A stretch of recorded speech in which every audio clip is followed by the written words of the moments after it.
Hello guys, আসসালামু আলাইকুম রহমতুল্লাহি ওয়া বারাকাতুহু। সবাই কেমন আছেন? আলহামদুলিল্লাহ আমি ভালো আছি। ফেসবুকে এখন কিন্তু সবার পেজগুলো কি ডাউন হয়ে যাইতেছে, রিচ এঙ্গেজমেন্ট বাড়তাছে না।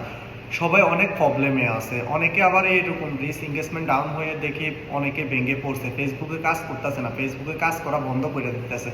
তো ভাই, ফেসবুকে কাজ করা বন্ধ করা যাবে না। ফেসবুকে যদি কাজ করতে হয় অবশ্যই রিচ এঙ্গেজমেন্ট ডাউন হবে, উঠবে, জ্বলবে, অনেক কিছু হবে। তো তা নিয়ে আপনি টেনশন করে কিন্তু রিচ এঙ্গেজমেন্টের জন্য আপনি ফেসবুকে কাজ বন্ধ করে দিতে পারেন না।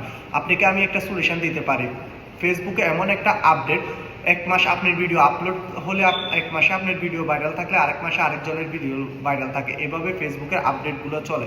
তো এক মাসে যদি আপনার ভিডিওগুলো ভাইরাল হয়, আপনি রিচ এঙ্গেজমেন্ট যদি ভালো থাকে, পরের মাসে আপনার রিচ এঙ্গেজমেন্ট ডাউন হয়ে গেল, আপনি এটা নিয়ে আপনি ভেঙে পড়লেন, আপনি ভিডিও করা বন্ধ করে দিলেন, আপলোড করা বন্ধ করে দিলেন। এভাবে যদি করেন তাহলে আপনি ফেসবুকে সফলতা পাবেন না। ফেসবুকে যদি সফলতা পেতে হয় আপনি অনেক রকমের সমস্যার সম্মুখীন হবেন এবং সমস্যাগুলো কাটায় আপনি ফেসবুকে সফলতা পেতে হবে। ফেসবুকে যে ভিডিওগুলো গ্যাপ দিয়ে আপলোড করেন, যেভাবে ফেসবুকে একটা নিয়ম, আপনি দুই টাইমে দুইটা ভিডিও আপলোড করেন, আর যদি দুই টাইমে দুইটা ভিডিও আপলোড না করে চারটা ভিডিও আপলোড করেন, কিন্তু আপনি রেগুলার ভিডিওগুলো আপলোড করতে হবে। আপনি আজকে দুইটা ভিডিও আপলোড করছেন, কালকে দুইটা ভিডিও আপলোড করছেন, পরশু আপনি একটা ভিডিও আপলোড করেন নাই, তারপরে আরেকটা ভিডিও আপলোড করছেন, এভাবে যদি আপলোড করেন আপনি কখনো ফেসবুকে সফলতা পাবেন না, আপনি রিচ এঙ্গেজমেন্ট ধরে রাখতে পারবেন না। ফেসবুকে ভিডিও আপলোড করতে হলে যে কোনো একটা নির্দিষ্ট টাইম রাখতে হবে। হইতে পারে আপনি সকালে একটা ভিডিও আপলোড করতে হবে, বিকেলে আরেকটা ভিডিও আপলোড করতে হবে, 2 দিন পর, এক সপ্তাহ পর, এইভাবে রেগুলার ভিডিও আপলোড করে যাইতে হবে। আপনি আজকে একটা, কালকে আরেকটা, পরশু আপলোড করলেন না, এভাবে আপলোড করলে আপনি কখনো ফেসবুকে রিচ এঙ্গেজমেন্ট ধরে রাখতে পারবেন না।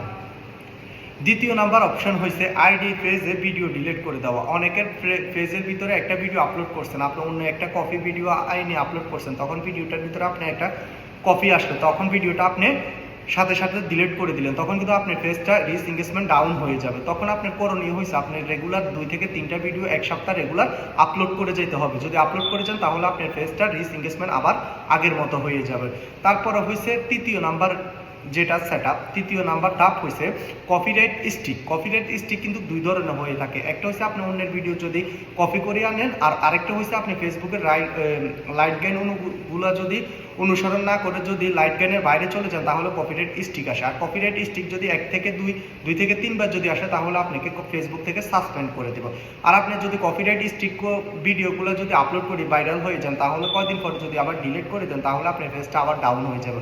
তো আপনি কখনো চেষ্টা করবেন অরিজিনাল ভিডিও আপলোড করার জন্য, নিজের ভিডিও আপলোড করার জন্য, অন্যের ভিডিও কখনো আপলোড করবেন না, তাহলে আপনি রিচ এঙ্গেজমেন্ট ধরে রাখতে পারবেন।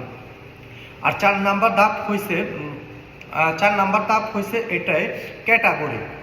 আপনি এমন একটা ক্যাটাগরি সিলেক্ট করবেন, সবসময় চেষ্টা করবেন ওই ক্যাটাগরিতে ভিডিও আপলোড করার জন্য। আপনারা কি করেন, ইদারিং ফেসবুকের ভিতরে নানা রকমের ক্যাটাগরিতে ভিডিও আপলোড করেন, কেউ রান্নার ভিডিও আপলোড করেন, কেউ ব্লগ ভিডিও আপলোড করেন, কেউ টিপস ভিডিও আপলোড করেন। তো এগুলা না করে ভাই, এগুলা থেকে বিরত থাকুন। যে কোনো একটা ক্যাটাগরিতে ভিডিও আপলোড করেন, আপনার ওই ক্যাটাগরিটা ফেসবুকে সবসময় ফর ইউতে রাখবে। আর আপনি যদি নানা ধরনের যদি ক্যাটাগরিতে ভিডিও আপলোড করেন তাহলে ফেসবুকে বিরক্ত হয়ে আপনার ভিডিওটা ফর ইউতে নেবেন, আপনার ভিডিওটা ফালায় রাখবো, তাতে আপনার পেজের সমস্যা হবে। তো এগুলো করবেন না। আপনি যদি নানা রকমের ভিডিও বানাইতে চান তাহলে একটা ক্যাটাগরির জন্য একটা পেজ খুলে রাখেন, তাহলে আপনার যদি হাতে সময় হয় এক ভিডিও এক জায়গায়, এক ভিডিও আরেক জায়গায় ছাড়তে পারেন। তো আপনাদেরকে আমি বলি যে কলিজার বাইরে আপনারা যে কোনো এক ক্যাটাগরিতে ভিডিও ছাড়বেন, তাহলে সবসময় আপনাদের ভিডিওগুলো ফর ইউতে থাকবে এবং ফেসবুকে আপনাদের ভিডিওগুলো ফর ইউতে রাখবে। তো সবাইকে আমি বলি যে আপনারা রিচ এঙ্গেজমেন্ট যদি ধরে রাখতে হয় সবসময় যথেষ্ট পরিমাণ চেষ্টা করবেন এক টাইমে ভিডিও আপলোড করার জন্য, রেগুলার 2 থেকে 3টা ভিডিও আপলোড করার জন্য। যখন আপনারা দেখছেন আপনাদের পেজটা ডাউন হয়ে যাইতেছে, আপনাদের ভিডিওগুলো ভাইরাল হইতেছে না, রিচ এঙ্গেজমেন্টগুলো ডাউন হয়ে যাইতেছে, তখন আপনারা কি করবেন, আপনারা রেগুলার 2 থেকে 3টা ভিডিও আপলোড করবেন, এক টাইমে আপলোড করবেন। আর যদি এক টাইমে যদি 2 থেকে 3টা ভিডিও আপলোড না করতে পারেন, এক টাইমে একটা ভিডিও আপলোড করবেন, সকালে একটা ভিডিও, বিকেলে একটা ভিডিও, তাহলে এভাবে রেগুলার আপলোড করে যাবেন। আর আপনি ফেসবুকের ভিতরে প্রত্যেক দিন 3 থেকে 5টা ভিডিও আপলোড করতে হবে এমন কোনো কথা নাই। আপনি রেগুলার ভিডিও আপলোড করতে হবে এবং কি ঠিক টাইমে আপলোড করতে হবে, তাহলে আপনার রিচ এঙ্গেজমেন্টগুলো ভালো থাকবে এবং আপনার পেজটা সুস্থ থাকবে। আর আপনি যদি পেজ সুস্থ রাখতে হয় অবশ্যই আপনি রিচ এঙ্গেজমেন্টগুলো সুস্থ রাখতে হবে।